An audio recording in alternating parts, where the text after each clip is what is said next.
খেলা চলছে বিশ্বজুড়ে। ফুটবল ক্রিকেট ছাড়াও খেলার রয়েছে এক দীর্ঘ ফর্দ। শুধু ফলাফল নয়, গত আজ আর আগামীর খেলাকে প্রেস বক্স থেকে আমরা দেখতে চাই ভিন্ন চোখে। আর সেই দেখাটাই দেখতে পাবেন এখন মাঠে। আর সঙ্গে আছি আমি শরীফ রওশন। শুরুতেই এক নজরে দেখে নেব ক্রীড়াঙ্গনের সব গুরুত্বপূর্ণ খবরাখবর। হামজা শমীমদের আগমনে দেশের ফুটবলে জাগরণ ফেরানোর বছরে আন্তর্জাতিক ম্যাচ আয়োজন করে বাফুফের আয় 4 কোটি টাকারও বেশি। বাফুফের নির্বাহী সভায় আয় নিয়ে আলোচনা হলেও হয়নি ব্যয়ের আলোচনা। একইভাবে সাফ জেতানো নারী দলকে বোনাসের প্রতিশ্রুতি দেওয়ার বছর পেরোলেও এখনও সেটি দিতে পারেনি ফেডারেশন। জাতীয় স্টেডিয়ামের পাশাপাশি ভবিষ্যতে সিলেটেও ম্যাচ আয়োজন করার পরিকল্পনা।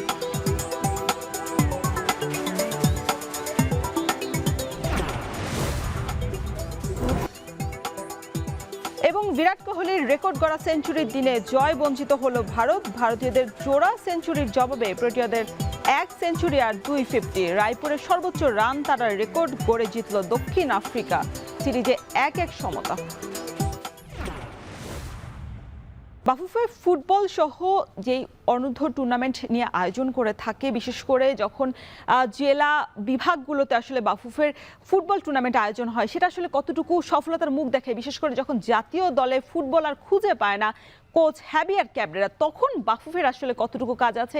এছাড়াও বাফুফের নির্বাহী কমিটির সভা হয়েছে, সেই সভাও আসলে কতটুকু আলোচনা হয়েছে, এই সব বিষয় নিয়ে আজ আলোচনার জন্য আমাদের সাথে স্টুডিওতে উপস্থিত আছেন বাংলাদেশ ফুটবল ফেডারেশনের নির্বাহী সদস্য মোহাম্মদ মঞ্জুরুল করিম। আপনাকে স্বাগত এখন মাঠে।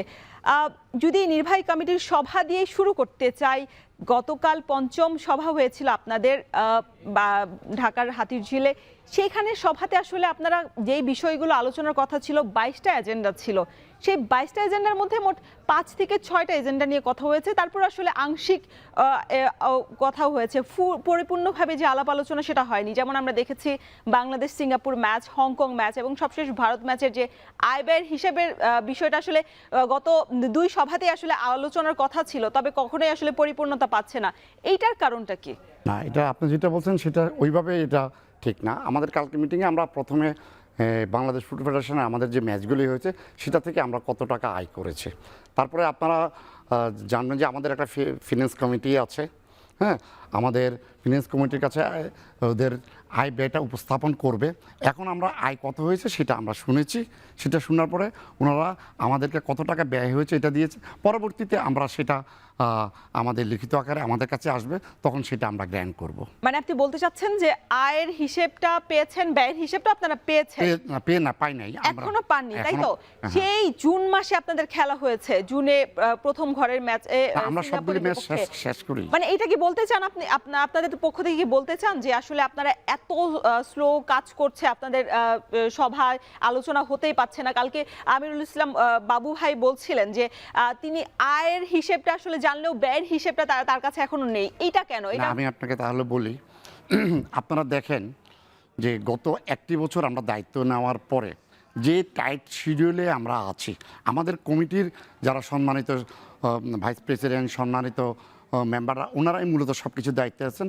আর আমাদের প্রেসিডেন্ট তাবিদ আসল পুরা দেখভাল করতেছেন। তো আপনি যদি একটু হিসাব করেন, জুন আর ডিসেম্বর হিসাব করেন, এর ভিতরে আমাদের কতগুলি খেলা গেছে, আমরা কত টাইট শিডিউলে আছি। আমি এখান থেকে চলে যাব আবার বাফুফেতে গিয়ে আমার আন্ডার 15-এর আমি কাজ করব।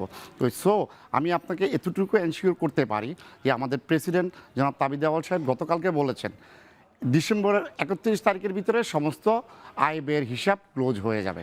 অর্থাৎ আমরা এতটাই ট্রান্সপ্ল্যান্ট যে আমরা ডিসেম্বরটা আবার আল্লাহ যদি আমাদেরকে বাঁচিয়ে রাখে আমরা 26-এ নিয়ে যাব না, ডিসেম্বরেই শেষ করে দেব। এটা কালকে আমাদের চূড়ান্ত সিদ্ধান্ত হয়ে গেছে।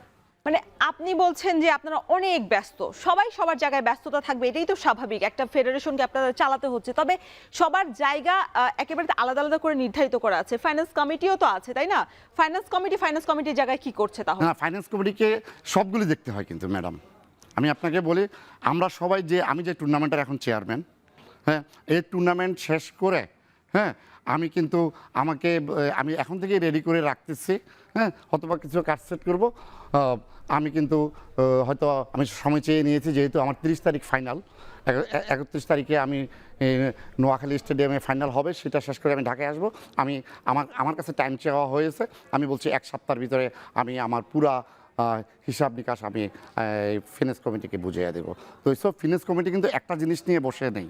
ফিনান্স কমিটি কিন্তু পুরা ফেডারেশনের পুরা টুর্নামেন্ট, মহিলা বলেন, এজ ভিত্তিক বলেন, ন্যাশনাল টিম বলেন, এর ভিতরে আন্ডার 17 টিম সাব গেম খেলতে গেল, চায়নাতে 2বার গেল। তারপরে আমাদের আয়োজন যে কত কষ্টের আপনারা দেখেছেন। আমরা কিন্তু খুব সফলভাবে ঢাকার মাঠে, হ্যাঁ, আমরা কিন্তু আমরা কিন্তু এশিয়া কাপগুলি শেষ করি। মানে মঞ্জুর করিম বলতে চাই যে যখন একটা টুর্নামেন্ট আসে তার মানে আরেকটা টুর্নামেন্টের আয় ব্যয় হিসাব বা যত হিসাব থাকে ওইটা কি চাপা পড়ে যায় কিনা? বা না, আমাদের এরকম কিছু হবে না। আপনারা you take confidence on our BFF, আপনারা রাখতে পারেন। আমরা উই আর ভেরি ট্রান্সপ্যারেন্ট, যে আমরা আমাদের স্বচ্ছতা বজায় রেখে কোনো কিছুই চাপা যাওয়ার এখন আর সেই সুযোগ নাই। কারণ আপনারা মিডিয়ারা এত সজাগ, হ্যাঁ, যে এই যে আপনি আমাকে কোশ্চেন করতেছেন, আমি আপনাকে ধন্যবাদ জানাই যে আমরা আগে হিসাবটা জানিয়ে দিয়েছি। এটাও যদি না জানাতাম তাহলে বলতেন কি আমরা কিছুই জানাইনি। আমরা আগে মেইন ফোকাসে গেছি যে আমরা কত টাকা লাভ করেছি, মানে কত টাকা টিকিট সেল থেকে আমরা পেয়েছি। আমরা কালকে বাবু সাহেব হয়তো বলেছে, সেটা আপনারা জানেন। তো এরপরে আমাদের ফিনান্স কমিটি আয় ব্যয় পুঙ্খানুপুঙ্খানুভাবে দিতে হবে, এবং এটা একসাথে এশিয়া কাপটা আমরা একটা প্রজেক্ট ধরেছি যে একভাবে পুরাটাকে পার্ট বাই পার্ট করে এটা ফিনান্স কমিটি, পরে এটা চেয়ারম্যান প্রেসিডেন্ট মহোদয়ের কাছে যাবে। আপনারা এটা নিয়ে এত টেনশনের কিছু নাই।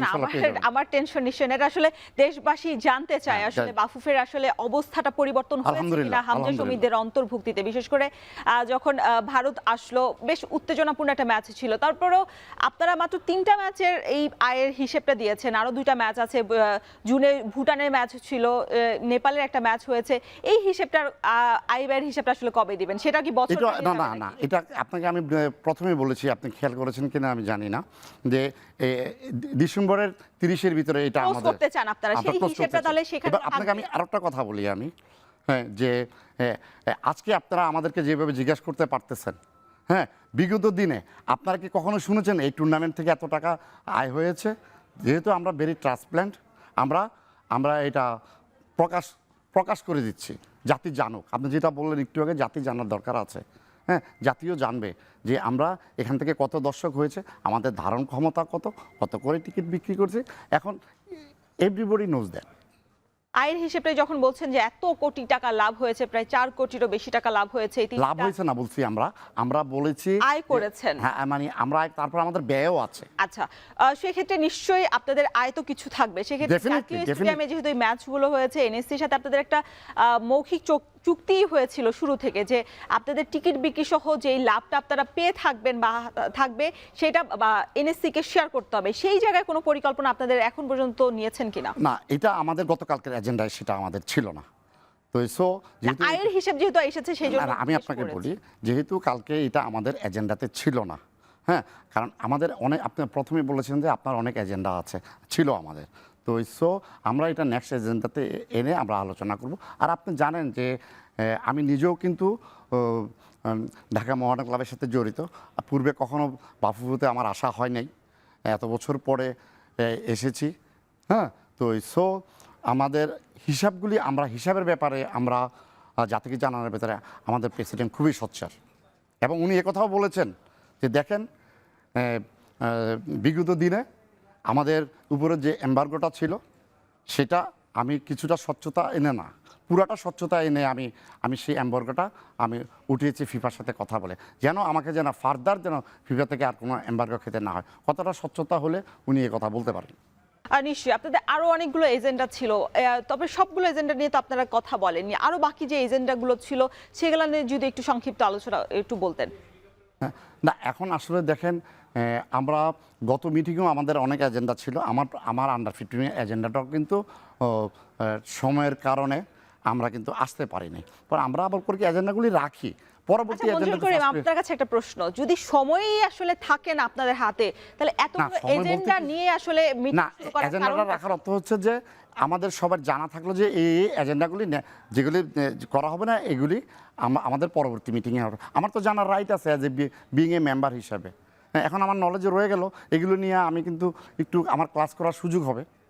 হঠাৎ করে 3 দিন আগে চিঠি তো আমরা পাই না, আমরা 1 সপ্তাহ আগে চিঠি পাই। আমি আপনাকে জিজ্ঞেস করতে চাচ্ছিলাম, যখন আপনার এজেন্ডা এতগুলো যখন নির্ধারিত থাকে যে আপনার সময় আসলে স্বল্পতার কারণে পুরোটা শেষ করা সম্ভব হয় না। বিগত সময়ের আমরা বাফুফের মিটিংয়েও দেখেছিলাম যে বাফুফেতে যখন নির্বাহী কমিটির সদস্যরা মিটিংয়ে বসেছিলেন তখন আসলে আংশিকভাবে রেখেই তাদের মিটিংটা শেষ করতে হয়েছিল।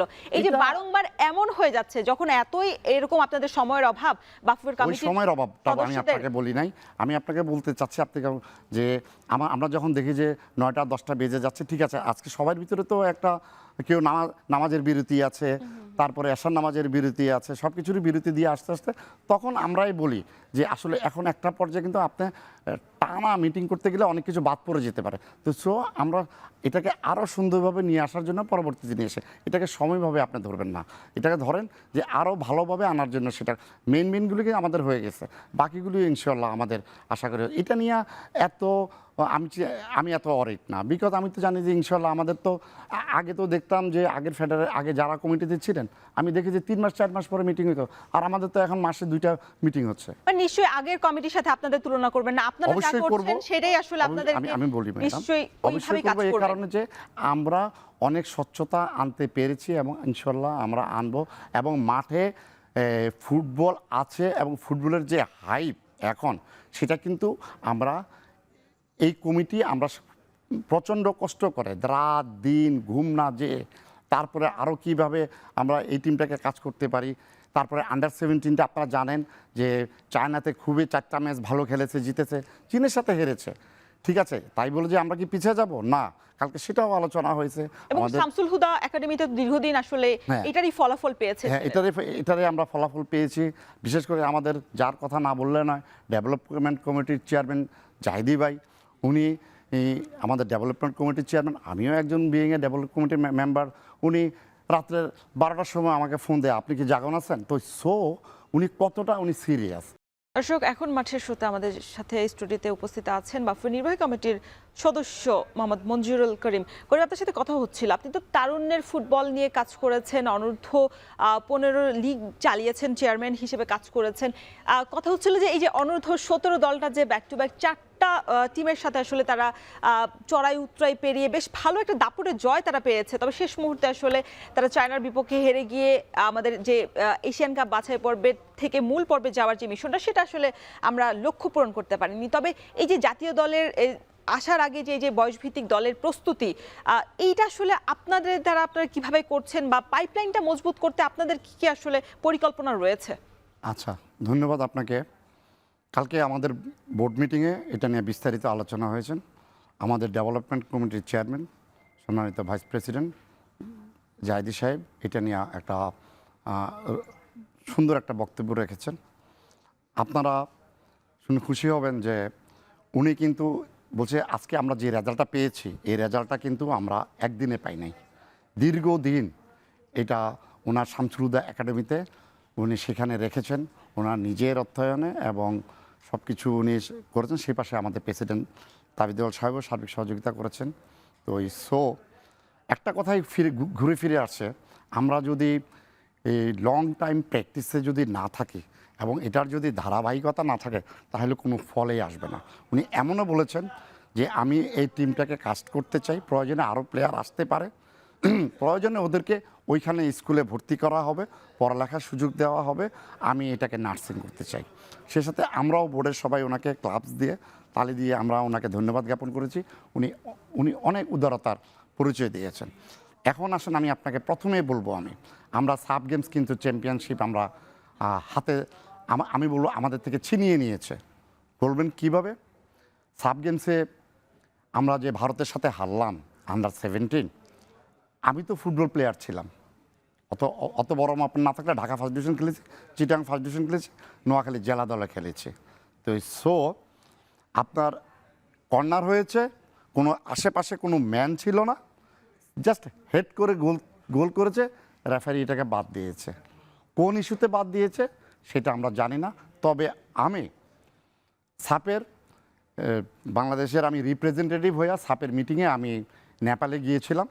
আমি সেখানে এটার উপরে আমি বক্তব্য রেখেছি এবং বলেছি যে মনে হচ্ছে যে একটি দলকে জেতানোর জন্য এটা করানো হয়েছে এবং এটা নিয়ে কিন্তু বাংলাদেশের মিডিয়া বেশ সজাগ ছিলেন, আপনারাও সজাগ ছিলেন যে এরকম একটি গোল বাতিল করে বাংলাদেশ টিমকে সরানো হয়েছে। তাহলে আপনারা আগেই বলতেন, আমি বলেছি সেখানে সাপের মানে প্রেসিডেন্ট। ওই জায়গায় আসলে আপনার বক্তব্যের পর আসলে কোনো মানে আপনারা কোনো সন্তুষ্টজনক কোনো জবাব পেয়েছিলেন? হ্যাঁ, এখন ওনারা বলেছেন যে আমরা আমরা এই রিভিউটা দেখব আপনার অনুপাতে দেখার পরে আমরা রেফারির বিরুদ্ধে আমরা একটা ব্যবস্থা, আমি রেফারির বিরুদ্ধে ব্যবস্থা নিল আমার আর কি হবে, আমার তো টিমের রেজাল্ট পেল না। এখন ওনারা, আমি নেক্সট যখন আবার মিটিংয়ে যাব আমি এটাও মাথায় রেখেছি যে এই রেফারির বিরুদ্ধে কি ব্যবস্থা নেওয়া হয়। দেখা যাচ্ছে যে মানে যেই আপনারা যে প্ল্যানটা নিয়েছিলেন যে আসলে বয়সভিত্তিক দলটাকে স্ট্রং করার যে প্ল্যানটা, সেটা তো কিছুটা হলেও আপনাদের সফলতা পেয়েছে। আমাদের সফলতা এসেছে 17তে। আমি বলবো যে একটি মাত্র কারণ, সেটা হচ্ছে যে আমরা লং টাইম প্র্যাকটিসের, আমাদের জাতীয় দলও যদি, এটা আমার ব্যক্তিগত মতামত, আগে বলতেছি আমার ব্যক্তিগত, লং টাইম যদি একসাথে থেকে যদি প্র্যাকটিসের, তাহলে আমাদের সাফল্য আরও ভালো আসবে। এটা আমি ব্যক্তিগতভাবে বলতে পারি, এটা নট ফর আমি কোনো ন্যাশনাল টিমের ন্যাশনাল কমিটির কিছু না, এটা আমি ব্যক্তিগত মতামত থেকে বলতে পারি। যে কোনো প্র্যাকটিস যদি লং টাইম যাবে, তো তখন আমি মনে করি রেজাল্ট আমাদের প্রত্যাশা মতেই আসবে। অনূর্ধ্ব 15 ফুটবল লিগ চলছিল, এনএসসি থেকেও তো আপনারা বিশাল অঙ্কের একটা অ্যামাউন্ট পেয়েছিলেন সহযোগিতা হিসেবে। সেই সাথে আসলে কতজনকে আপনারা ওই জায়গা থেকে পিক করতে পেরেছেন? আপনাকে এখানে আমি আর একটু ক্লিয়ার করি। তারুণ্যের উৎসব যেটা ন্যাশনাল চ্যাম্পিয়নশিপ হয়েছে বড়দের, সেটা এনএসসি সহযোগিতা করেছে, কত করেছে সেটা হিসাবে এখনও আমি জানি না, আমি বলতে পারবো না। বাট আমার যে আন্ডার 15 যেটা আমি করতেছি, এটা অ্যাবসলিউটলি আমার প্রেসিডেন্ট তাবিদ আওয়াল, ইউসিবিএল ব্যাংক এবং আমরা বসুন্ধরা, ওনারা সহযোগিতা এটা করতেছি। এখনও আমি এনএসসি থেকে এখানে কোনো ফান্ড পাইনি। আচ্ছা, সেক্ষেত্রে দেখা যাচ্ছে স্পন্সর প্রতিষ্ঠানগুলো আসলে জাতীয় দলের পরে বয়সভিত্তিক দলে আগ্রহ দেখাচ্ছে। বসুন্ধরা, আজকেও আমার সাথে বসুন্ধরার সাথে ইমরুল ভাইয়ের সাথে কথা হয়েছে, উনি বলছে যে উনি আমাদেরকে, যেহেতু উনি স্পন্সর হয়েছেন, উনি একটা ভালো একটা জিনিস একটা করবেন, সেটা আমার সাথে। এই জায়গা থেকে আপনারা মানে এলিট একাডেমির জন্য কয়জনকে পিক করলেন নিজেদের ডেরায় রেখে? আসলে আমি আপনাকে বলি, এই পর্যন্ত আমরা 100 জনের মতো প্লেয়ার আমরা পিক করেছি। চূড়ান্ত পর্ব নোয়াখালী শহীদ বুলে স্টেডিয়াম হবে। এখন শহীদ বুলে স্টেডিয়ামে, নোয়াখালী শহীদ বুলে স্টেডিয়ামে এখন জাক রমরমা একটা অবস্থান, মাঠের কাজ চলতেছে, গ্যালারির কাজ চলতেছে, প্যাভিলিয়নের কাজ চলতেছে। সকালবেলাও আমার সাথে নোয়াখালী ডিসি মহোদয়ের সাথে কথা হয়েছে। আজকে আমি একটা চিঠি পেয়েছি আমাদের আইজি মহোদয় থেকে, যেটা আপনার নোয়াখালীর এসপি সাহেবকে দেওয়া হয়েছে, যে সার্বিকভাবে তারুণ্যের উৎসব আন্ডার 15কে চূড়ান্ত পর্বে সফলভাবে করার জন্য একটা চিঠি দেওয়া হয়েছে। মঞ্জুরুল করিম, কাল তো নির্বাহী কমিটির সভাতে আপনাদের মাঠ নিয়েও কথা হচ্ছিল। আপনারা আসলে মাঠের যে সংকট, আপনারা আসলে সারা বছরে মানে এই কথাই বলে থাকেন, হতাশা যেটা আপনাদের সবসময় থাকে যে একটা মাঠ নেই। জাতীয় স্টেডিয়ামে হওয়ার পরেও আসলে মাঠ স্বল্পতা, বিশেষ করে বিপিএল চালানোর মতো যে একটা সুন্দর সুষ্ঠু পরিবেশে খেলা খেলবে, সেটা আসলে পাচ্ছে না। এবার তো আপনাদের এনএসসি থেকে 8টি মাঠ বরাদ্দ দিয়েছে 25 বছরের জন্য। সেখান থেকে আপনারা শুধু সিলেট স্টেডিয়ামকে কেন মানে বাছাই করলেন আন্তর্জাতিক ম্যাচ আয়োজনের জন্য? গাজীপুরও তো ছিল। আচ্ছা, আমি এবার আপনাকে বলি, আপনি খুব ভালো পয়েন্টে আসেন। আপনি জানেন, আন্তর্জাতিক কোনো ম্যাচ করতে হলে প্রথমত আপনার এই 5 থেকে 7 কিলোর ভিতরে আপনার 5 স্টার হোটেল থাকতে হবে। তারপরে আপনার ভেন্যুতে প্লেয়াররা যে যাবে, সেটা উইদিন 10 মিনিটসের ভিতরে যেতে হবে, বা 15 মিনিটস বা হাফ অ্যান আওয়ারের মধ্যে যেতে হবে। তারপরে রেফারিদের, তারপরে ফিফার লোকজন আসবে। তার বিশেষ করে আমাদের আন্তর্জাতিক মানের স্টেডিয়াম হতে হলে আপনার জাতীয় স্টেডিয়ামের কথাই বলেন। জাতীয় স্টেডিয়ামে যে আমাদের কি ফ্যাসিলিটিস আছে, সব ধরনের আমাদের ফ্যাসিলিটিস আছে। ফ্লাড লাইট আছে, সিলেটেও ফ্লাড লাইট আছে। এখন আমাদের মাঠের একটু খেলা হয়। ফ্লাড লাইটটা তো আন্তর্জাতিক মানের ফ্লাড লাইট না। কোনটা? যেটা সিলেটে আছে, সিলেটে যেটা আছে সেটা আন্তর্জাতিক মানের না। আপনি কিভাবে বললেন? এটা তো আমরা তো কিছুদিন আগে লাইট জ্বালিয়ে দেখছি। এখন যদি এটাকে সংস্কার করতে হয়, সেটা আমরা সংস্কার করব। যেহেতু এখন আমরা মাঠ পেয়েছি, আমরা সংস্কার করতে গেলেই তো তখন আমরা দেখব যে আমাদের কোনটা কোনটা বাকি আছে। আমরা দেখেছি যে আলোর স্বল্পতার কারণে যে হয়ে যাবে একটা, এটা কিন্তু আন্তর্জাতিক মানে স্টেডিয়াম যখন হবে তখন কিন্তু ফিফা থেকে আসবে। লাইট জ্বালানো থেকে শুরু করে, ড্রেসিং রুম থেকে শুরু করে, মাঠ থেকে শুরু করে, তারা যখন ক্লিয়ারেন্স দিবে আমরা আমাদের কাজের পরে, তখনই কিন্তু আমরা কিন্তু ফুলফিল কাজ করতে পারবো। আপনারা জানেন ঠিক সেম হয়েছে জাতীয় স্টেডিয়ামে যখন কাজ হয়েছে, তখনও কিন্তু ফিফা থেকে লোক এসেছে, এসে কিন্তু আপনার পরিদর্শন করে যখন ক্লিয়ারেন্স দিল, দেন আমরা কিন্তু খেলার আয়োজন করতে পারছি। সো আপনাদের সহযোগিতা আমাদের একান্ন কাম্য, যে আপনারা এই দেখবেন যে আমরা মাঠগুলি যখন পেয়ে যাব আমাদের হাতে বাফুফে, তখন কিন্তু আমরা কাজ শুরু করতে পারবো মানে ইনশাআল্লাহ। আপনারা এখনো কি আনুষ্ঠানিকতার মানে অপেক্ষা করছেন কিনা, মানে এখনো কাগজপত্র কি আসেনি আপনাদের হাতে? না, কাগজপত্র বলতে কি আমাদের আর একটা সিরিমনি হবে, ওইটাতে সিরিমনিটা করে আমরা আমাদের এটা হয় সব কিছুতে একটা এই 8টা স্টেডিয়াম পেতে যাচ্ছে, এটা একটা সিরিমনি হবে না? অবশ্যই হবে। মানে জাঁকজমকপূর্ণতা জাঁকজমকভাবে না হোক, অফিসিয়ালি হবে, সেটা সচিব মহোদয়ের রুমে হতে পারে, বা এনএসসি ভবনে হতে পারে, বা উপদেষ্টা মহোদয়ের বোর্ডরুমে হতে পারে। এক জায়গায় একটা হস্তান্তর তো হবে, এখনও হস্তান্তরটা আমরা, ওনারা চিঠি দিয়েছেন, সবই দিয়েছেন, একটা আনুষ্ঠানিকতা বাকি আছে।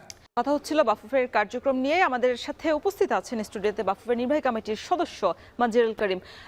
করিম, আপনার সাথে কথা হচ্ছিল যে এই যে বাংলাদেশ ফুটবল দলটা আসলে যেভাবে এগিয়ে যাচ্ছে, বিশেষ করে হামজা সমিতিদের অন্তর্ভুক্তিতে বাংলাদেশ ফুটবল দল বেশ এগিয়েছে। বিশেষ করে বছরের শেষ ম্যাচটা ভারতের সাথে আমরা খুব ভালো একটা ম্যাচ দেখেছি। আমরা যদি দেখতে চাই যে বছরের ঘরের মাঠে একদম মার্চ থেকে আমাদের যে ম্যাচ হয়েছিল, শুরুতে আমরা শিলংয়ে একটা ম্যাচ জিতে আমরা ড্র করেছিলাম আসলে হামজার, সেটা একটা বাংলাদেশের জার্সিতে অভিষেক ম্যাচ হয়েছিল, সেখানে আমরা ড্র করেছিলাম। তবে ভালো একটা লড়াই হয়েছিল। যদি দেখি ফিফা ফ্রেন্ডলি ম্যাচ দিয়ে ভুটানের সাথে আমরা 2-0 গোলে জিতেছিলাম, সেটা জাতীয় স্টেডিয়ামে, আমাদের জাতীয় স্টেডিয়ামে আসলে সংস্কারের পর অভিষেক হয়েছিল। এশিয়ান কাপ বাছাই পর্বে ছিল সিঙ্গাপুর, এটা খুব বিশাল ম্যাচ ছিল এবং আপনাদের জন্য বেশ চ্যালেঞ্জিং ছিল দর্শকদের সামলানো। 1-2 ব্যবধানে আমরা আসলে হেরে গিয়েছিলাম। এরপর যদি তিনটা ফ্রেন্ডলি ম্যাচ দেখি, বাংলাদেশ পুলিশ, ফর্টিস এবং বাংলাদেশ পুলিশের সাথে, দুইটার মধ্যে আমরা আসলে একটাতে জিতেছিলাম। বাংলাদেশ পুলিশের সাথে ফর্টিস, যারা বিদেশ থেকে খেলতে এসেছিল, তাদের সাথে বাংলাদেশ জাতীয় দলের খেলা হয়েছিল। হ্যাভিয়ার ক্যাবরের একটা ফ্রেন্ডলি ম্যাচ আয়োজন করেছিল আসলে পরখ করা দেখার জন্য। ফিফা ফ্রেন্ডলি ম্যাচে আমরা দেখেছি যে নেপালে যখন রাজনৈতিক অস্থিরতা চলছিল, সেই সময়টাতে জামাল ভুঁইয়া খেলতে গিয়েছিল, তখন হামজা সমিত ছিলেন না। তারপর আমরা 0-0 ড্র করেছিলাম সেই ম্যাচটাতে। এশিয়ান কাপ বাছাই পর্বে ব্যাক টু ব্যাক আমরা 2টা ম্যাচ খেলেছি, হংকং চায়না, যেটা আমাদের ঘরের মাটিতে এবং দেশের বাইরে খেলেছিলাম। সেই ম্যাচটাতে একটাতে আমরা আসলে হেরেছিলাম, একটাতে ড্র করেছিলাম। তবে সবশেষ এশিয়ান কাপ বাছাই পর্বের ম্যাচ যেটা বলা হচ্ছিল ভারত ম্যাচ, সেটা নিশ্চয়ই আপনাদের সবচেয়ে উল্লেখযোগ্য ম্যাচ। এবং নারীদের সফলতাও যদি একটু দেখতে চাই, যে ফেব্রুয়ারি থেকে নারী ফুটবল দল 2025 সালে নিজেদের লড়াই চালিয়ে গিয়েছে। সংযুক্ত আরব আমিরাতের সাথে দুটোতেই বাংলাদেশ হেরেছিল এবং ব্যাক টু ব্যাক ত্রিদেশীয় সিরিজ যেটা ছিল ইন্দোনেশিয়া এবং জর্ডান, সেখানেও আমরা হেরেছিলাম। বেশ শক্ত প্রতিপক্ষ, এদের সাথে আসলে আমাদের খেলার খুব কম সুযোগ থাকে। তারপর যদি দেখি এশিয়ান কাপ বাছাই পর্বে বাহরাইন, মিয়ানমার এবং তুর্কমেনিস্তান, তিনটাই আমরা ব্যাক টু ব্যাক জিতেছি। এবং মিয়ানমারের সাথে সবচেয়ে আমাদের সারপ্রাইজলি মানে এইটাই মনে হয় সবচেয়ে বেশি ভালো একটা জয় পেয়েছিল বাংলাদেশের নারী ফুটবলাররা, বছরের সেরা জয়টা পেয়েছিল। এবং পরপর থাইল্যান্ড, মালয়েশিয়া, আজারবাইজানের সাথে আমরা হারতে হয়েছে। এই যে পুরুষ ফুটবল দল, নারী ফুটবল দলের জয় পরাজয় নিয়ে কথা হচ্ছিল, পারফরমেন্স নিশ্চয়ই আপনাদের স্বস্তি। দাবি দাওয়ালো বারবারই বলছিলেন যে সন্তুষ্ট তারা নারী দল এবং পুরুষ দলের পারফরমেন্সে। তবে তাদেরকে কি আপনারা পারফরমেন্স অনুযায়ী সন্তুষ্ট করতে পেরেছেন কিনা? বিশেষ করে এশিয়ান কাপ বাছাই পর্বে যখন তারা এত বড় একটা সাকসেস নিয়ে দেশে ফিরেছে, বলা হচ্ছিল তাদেরকে 1.5 কোটি টাকা দেওয়া হবে। পুরুষ ফুটবল দলে একটা অ্যামাউন্টটা আপনারা অ্যানাউন্স করেননি, তবে বলা হচ্ছিল যে একটা পুরস্কার তাদেরকে দেওয়া হবে, যেহেতু আসিফ মাহমুদ সজীব ভাইয়া 2 কোটি টাকা অ্যানাউন্স করেছে। সেই টাকা নিয়ে কালকে নির্বাহী কমিটি সভায় কোনো আলোচনা হয়নি, সেখানে এজেন্ডায় ছিল। এবং আমিরুল ইসলাম বাবু বলছিলেন যে ধন্যবাদ দিয়ে আসলে সেই কার্যক্রমটা তারা শেষ করেছে। এইটার আসলে পেছনের গল্পটা জানতে চাই। হ্যাঁ, ধন্যবাদ আপনাকে। যে আমরা কিন্তু এখনও আমাদের প্রেসিডেন্ট মহোদয় যে কথা বলেছেন, সেখান থেকে কিন্তু আমরা এখনও পিছপা হয়নি, হয়তো একটু সময়ের। আপনি জানেন যে আমরা যে নতুন কমিটি এসেছি, আমরা কিন্তু 33 কোটি টাকা মাথায় লোন নিয়ে আমরা ফুটবল ফেডারেশন শুরু করেছি। এই নিউজটা নিশ্চয়ই আপনারা দেখেছেন। তো তাহলে আমাদের ফুটবল ফেডারেশনের অবস্থা এখন কি? এই যে কালকে দেখলেন আপনারা যে 4 কোটি টাকার টিকিট থেকে পেয়েছে, এটা কি আগে কখনো শুনেছেন? শুনেন নাই। আলহামদুলিল্লাহ আমাদের এখন আয় আসতেছে। উনি যেটা বলছেন যে হ্যাঁ, এটা নিয়ে কালকে এজেন্ডাতে আলোচনা হয়নি, কিন্তু আমরা যে আনঅফিসিয়ালি কথা যে বলি না, তা কিন্তু না। প্রেসিডেন্ট বলছে এটা আমার কমিটমেন্ট আছে, ইনশাল্লাহ এটা অচিরেই এটা আমরা শেষ করে দেব। এখন আমরা নিজেরাই তো 33 কোটি টাকা দিয়ে আমরা এখন হিসাব পাচ্ছি না যে এটা কিভাবে 33 পাওনাদার এসে যদি বলে দেখলাম আমরা কাগজে কলমে যে এখানে 33 কোটি টাকা বাকি, তাহলে কিভাবে সম্ভব? এখন আমাদের প্রেসিডেন্ট কালকে একটা কথা মিটিংয়ে বলেছেন, আমি 30 তারিখের মধ্যে এভরি হিসাব আমি ক্লোজ দেখতে চাই, সব কিছু আমি ক্লোজ দেখতে চাই, এবং আমার ফিফা থেকে কোনো চিঠি আসুক সেটাও আমি চাই না। তো আপনি আশা করতে পারেন আমি আপনাকে এতটুকু বলতে পারি, যেহেতু আমাদের আয় হচ্ছে আমরা আশা করি এই ফান্ডটাও দিয়ে দেব, এবং প্রয়োজনে আমাদের যে মেম্বাররা যারা আছে তারাও পার্টিসিপেট করবে। হ্যাঁ, তো এটা মেম্বারদের পার্টিসিপেটের কথা যদি উঠেই মানে আপনি উঠিয়েছেন, সেখানে একটা কথা বলি, সেটা হচ্ছে যখন দাবি দাওয়াল 1.5 কোটি টাকা অ্যানাউন্স করেছিল নারী দলের জন্য, তখন আসলে আমাদের কাছে আসলে খবর এসেছিল যে আপনারা যারা নির্বাহী কমিটির সদস্য আছেন তাদের সাথে আসলে আলোচনা না করেই তিনি হঠাৎ করে একটা ঘোষণা দিয়ে দিয়েছেন। পরবর্তীতে আপনাদের মধ্যে অনেকেই আসলে এটা সম্মতি দেননি। প্রেসিডেন্ট করতে পারে, প্রেসিডেন্ট মানে প্রেসিডেন্ট কি তাহলে আপনাদের উপর ওটা চাপিয়ে দিয়েছে কি? না, চাপিয়ে দেয় নাই, নেভার, নো, চাপিয়ে দেয় নাই আমাদের উপরে। আমি আপনাকে বলতেছি যে প্রেসিডেন্ট যদি আমাদেরকে যদি একটা বলে, আমরা তো প্রেসিডেন্টের কথা ফেলতে পারবো না। হ্যাঁ, এখন আপনি যেহেতু চাকরি করেন, আমি যেহেতু আমার কোম্পানির চেয়ারম্যান আছে, উনি একটা কথা বললে উনি অবশ্যই সেটাকে আমি প্রায়োরিটিতে রাখবো। তো ওইটাই আমি মিন করেছি, চাপিয়ে দেওয়ার কিছু নেই, কেউ কাউকে এখানে চাপিয়ে দিতে পারবে না, এখানে সবাই স্বাধীন। তবে আমাদের যেহেতু ওই যে দেখতেছেন আমরা এখন আমাদের ঘরে এখন হিট করতেছে, আমি বলবো যে আমাদের ঘরে এখন মানি হিট করতেছে, আশা করি আমাদের সম্মানিত প্রেসিডেন্ট অচিরেই এটা দিয়ে দেবেন। নারীদের ফুটবল নিয়ে আমরা দেখে থাকি যে গোল্ড কাপ টুর্নামেন্ট থেকে অনেক নারী ফুটবলাররা আসলে উঠে এসেছে। আমরা দেখেছি যে ঋতুপর্ণা চাকমা, শামসুন্নাহার জুনিয়র সিনিয়র সবাই আসলে অনেকে উঠে এসেছেন। তবে সেই পর্যায়ক্রমে যেই নারীদের ওইভাবে উঠে আসার যেই গল্পটা ছিল এক সময়, সেইটার কিছুটা আসলে এখন খেয়ে হারিয়ে ফেলেছে কিনা? যদিও আসলে নারী ফুটবলাররা বেশ মানে দুর্দান্ত করছে, তারপর আসলে ওই জায়গাটাতে আপনারা যখন হাই পারফরমেন্স টিম আপনি খুব ভালো কোশ্চেন করেছেন। আমি খুব কাছে থেকে দেখেছি যে আমাদের কমিটি, আমাদের প্রেসিডেন্ট, হ্যাঁ, নারী এবং অল ন্যাশনাল টিমকে উনি ভালো ফোকাসে রাখতে চান। আপনি অবাক হয়ে যাবেন, ভোর 6টার সময় দেখি আমাকে মেসেজ লিখছে আপনার আন্ডার 15-এর আপডেট কি। তখন আমি চিন্তা করলাম যে উনি কটার সময় উঠলে, আমি তো উঠি 9টার সময়। তো উনি মেয়েদের ব্যাপারেও যথেষ্ট সজাগ। আপনারা দেখেছেন মাঠে উনি স্পিচ দিয়েছে, আমি ওনার স্পিচটা দেখেছি, আমি ছিলাম না, আমি তখন নোয়াখালীতে আমার শহীদ বুল্লু স্টেডিয়ামে মাঠের কাজে ব্যস্ত ছিলাম, যেহেতু চূড়ান্ত পর্ব হবে। হ্যাঁ, তো আপনারা আমাদের বয়স 1 বছর, আমাদেরকে সময় চাবো না, আমাদের কার্যক্রম দেখেছেন। অনেকে বলে যে আমরা ইন্ডিয়াকে 22 বছর পরে হারিয়েছি, ইটস ট্রু, বাট আমি বলবো আমরা নতুন কমিটি আসার পরে আমরা প্লেয়ারদেরকে যেভাবে উজ্জীবিত করেছি, আমরা হামজাকে বলেছি, তারপরে আমাদের বাইরের প্লেয়াররা, তাদের ভিতরে আলোচনা হয়েছে যে আমরা দীর্ঘদিন আমরা ইন্ডিয়ার বিরুদ্ধে জয় পাই না, ওই স্পিরিটটা কিন্তু কাজ করেছে। মানে 22 বছরের জয়ের খরা আসলে কাটিয়েছে হামজা সুমিতদের। আরেকটা জিনিস আমি বলবো যে আমাদের রাহু, সেটা আমাদের ভাগ্য খারাপ, আমরা প্রতিটা ম্যাচেই কিন্তু আমরা 30 সেকেন্ড আগে, 1 মিনিট আগে কিন্তু আমরা গোল খেয়ে মাঠ থেকে ছিটিয়ে গিয়েছি। তো আমি মনে করি আলহামদুলিল্লাহ সামনে আমাদের সিঙ্গাপুরের সাথে মার্চে খেলা আছে, অস্ট্রেলিয়ায় খেলা আছে, যাবো ইনশাল্লাহ, আমি নিজেও যাবো আল্লাহ যদি আমাকে ভালো রাখেন। হ্যাঁ, আশা করি আমাদের যে পাইপলাইন আছে সেখান থেকে আমরা প্লেয়ার তৈরি করে আমরা ভবিষ্যতেও আমরা একটা ভালো জায়গায় যেতে পারবো। আমরা কিন্তু আশাবাদী, এবং আমাদের আশাবাদীর জায়গাটা কিন্তু আপনারা দেখেছেন যে আমরা 1 বছরে আপনাদেরকে মাঠে কি পরিমাণ, আগেই কিন্তু আপনি বলতেছিলেন বারবার আমাকে যে আপনি আগে রেফারেন্স দিচ্ছেন, আগে কিন্তু পুরস্কার দেওয়া হয়তো মাঠে দর্শক আনার জন্য, এখন আর মাঠে পুরস্কার দিতে হয় না। আমার বাসায় আমি ঘুমাইতে পারি না, হ্যাঁ, যে আত্মীয় স্বজন বন্ধু বান্ধব এসে হাজির যে টিকিটের জন্য। আগে তো এই হাইটটা ছিল শুধু পুরুষ ফুটবলের জন্য, না, নারীদের জন্য হচ্ছে না। কারণ আমি যদি বলি, আমি এবার যে ত্রিদেশীয় সিরিজ কভার করতে গিয়েছিলাম, 3টা ম্যাচেই আমি গিয়েছিলাম। সেই 3টা ম্যাচে বাংলাদেশের 2টা ম্যাচ ছিল আসলে দর্শক শূন্য গ্যালারি আমরা দেখেছি। যদিও যেটা দর্শক শূন্য এই হিসেবে বলছি যে পুরুষ ফুটবলে যেই মানে ফুল প্যাক গ্যালারি আমরা দেখতে পাই, সেইটা কিন্তু আমাদের নজরে পড়েনি। এবং আমরা দেখেছি যারা কুইকেট, তারা কিন্তু শেষ ম্যাচে বাংলাদেশ আজারবাইজানের ম্যাচে আসলে দর্শকদের কাছে যাচ্ছিল যে আপনারা যেতে পারেন, এই ম্যাচ আছে, তারা নিজেরা আসলে কাজ করছেন। তবে বাফুফের যারা কাজ করার দায়িত্ব থাকার কথা ছিল তাদেরকে আমরা দেখিনি। না না, তারা তো আর খেলার সময় মাঠে থাকবে না, তারা তো খেলার সময় তো কেউ মাঠে যেতে পারবে না।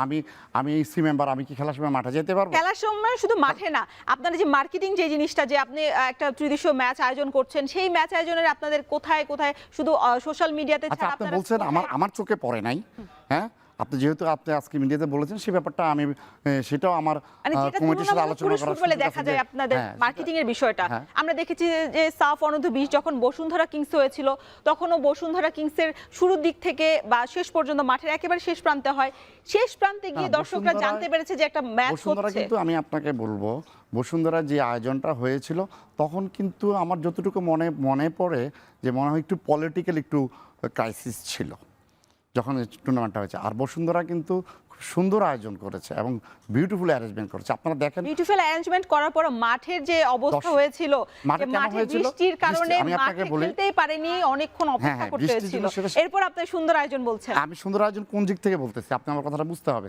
সাথে সাথে কিন্তু তারা কিন্তু মাঠটাকে চেঞ্জ করে নিয়ে গেছে, হ্যাঁ, বিকল্প হিসাবে। তাহলে কি হলো? তো এই যে সাডেন, এখন আপনি তো বৃষ্টির কাছে হাত দিতে পারবেন না, প্রাকৃতিকের কাছে হাত দিতে। আমি এখন আপনার সাথে তার কথা ড্রেনেজ বলবো। ব্যবস্থা আমাকে একদম মানে না, ওইভাবে না, থাকতে বসুন্ধরা- হবে। বসুন্ধরা কিংস তো বলছে আসলে তাদের সেরা মাঠ মাঠ বাংলাদেশের। এখন বসুন্ধরা বলছে আমরাও কেন, বসুন্ধরা থেকে প্রিমিয়ার লিগ হয় না? বসুন্ধরাতে তো প্রিমিয়ার লিগ, এখন টানা বৃষ্টি হয়েছে ম্যাডাম, হ্যাঁ, টানা বৃষ্টির পরে এই অবস্থায় যায় ওনারা কিন্তু সাথে সাথে ওটাকে শিফট করে অন্য মাঠে নিয়ে গেছে। তা আমি আয়োজন বলতে কি বুঝবেন? আপনি কি দর্শক বুঝবেন? আয়োজন বলতে সেটা না, ম্যানেজমেন্ট করেছে, মাঠ সব কিছু মিলিয়ে আমি ওইটাকে বুঝিয়েছি।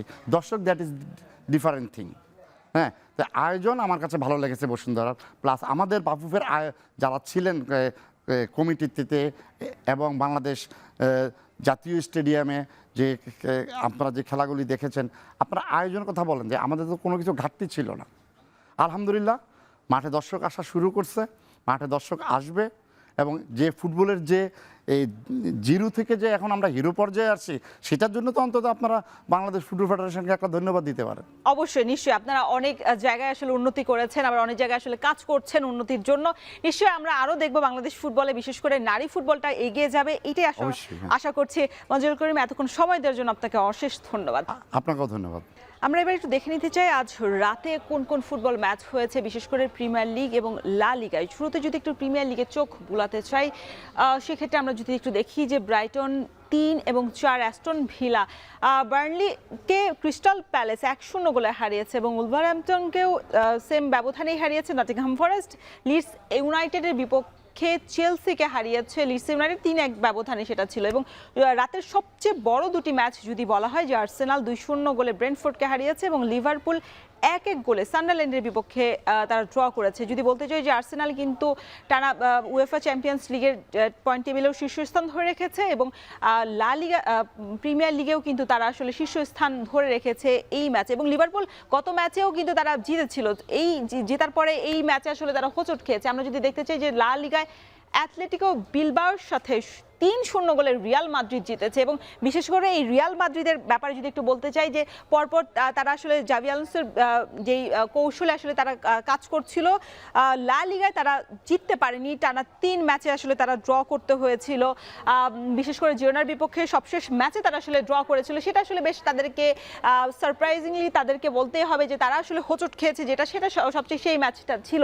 সেই ম্যাচের পরে আজ এমবাপ্পের দুটো গোল এবং তারই আরেকটি পাস থেকে আসলে রিয়াল মাদ্রিদ তারা 3-0 গোলে জিতেছে এবং বার্সেলোনার সাথে পয়েন্ট ব্যবধানটা তারা কমে এনেছে। আজকে যদি দেখতে চাই যে আজকে রাতের কি ম্যাচ রয়েছে, সেটা প্রিমিয়ার লিগের একমাত্র ম্যাচ রয়েছে ম্যানচেস্টার ইউনাইটেডের সাথে ওয়েস্ট হ্যাম ইউনাইটেড। সেই ম্যাচটা রাত 2টায় চোখ রাখলে আপনারা দেখতে পাবেন। এবং ম্যানচেস্টার ইউনাইটেড এখন টেবিলের 9-এ আছে, সেই ক্ষেত্রে ম্যানচেস্টার ইউনাইটেডের ক্ষেত্রে সুযোগ থাকবে পয়েন্টে এগিয়ে গিয়ে টেবিলে আসলে উপরের সারিতে ওঠার। সেক্ষেত্রে আরও একটি ম্যাচ যদি বলতে চাই যে কাল নেইমারের সান্তোস আসলে অবনমন অঞ্চল থেকে নেইমারের হ্যাট্রিকে তারা জিতেছে 3-0 গোলে। সেক্ষেত্রে নেইমার কিন্তু 2022 সালের পর এই প্রথম হ্যাট্রিক করেছে, তাও আবার হাঁটুর ইনজুরি নিয়ে। দর্শক, শেষ করতে হচ্ছে এখন মাঠের আজকের আয়োজন। এতক্ষণ সঙ্গে থাকার জন্য ধন্যবাদ।